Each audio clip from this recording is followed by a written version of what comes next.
Selamat datang di mata kuliah Production Theory and Costing bersama saya, Davi Yulianto. Berbicara mengenai produksi, tentunya kita harus lebih mengerti dulu definisi dari produksi itu sendiri. Produksi merupakan suatu proses transformasi dari beberapa input menjadi suatu output. Yaitu outputnya bisa berupa barang yang sifatnya tangible dan juga bisa berupa jasa yang sifatnya intangible.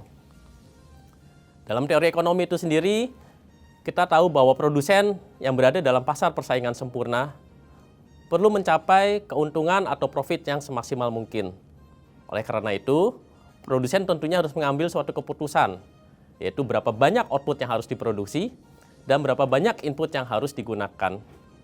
Dan yang terakhir adalah produsen harus menentukan bagaimana mengatur kombinasi input-input yang digunakan tersebut. Pada teori produksi ini, kita akan banyak membahas mengenai efisiensi dalam proses produksi, yaitu bagaimana kita memproduksi output semaksimal mungkin tanpa mengubah atau menambah penggunaan inputnya. Dan yang kedua adalah bagaimana kita memproduksi output pada tingkat tertentu, yaitu yang sesuai dengan kebutuhan pasar, dengan penggunaan input yang seminimal mungkin, atau dengan biaya produksi yang seminimal mungkin juga.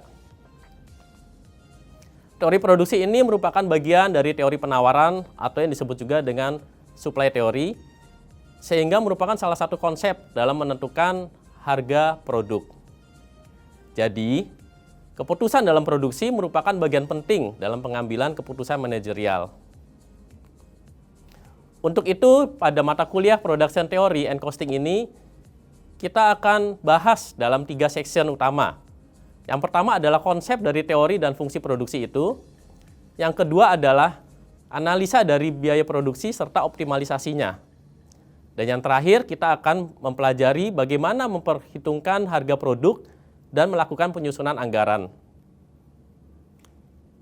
Untuk rekan-rekan, selamat mengikuti mata kuliah Production Theory and Costing ini. Terima kasih.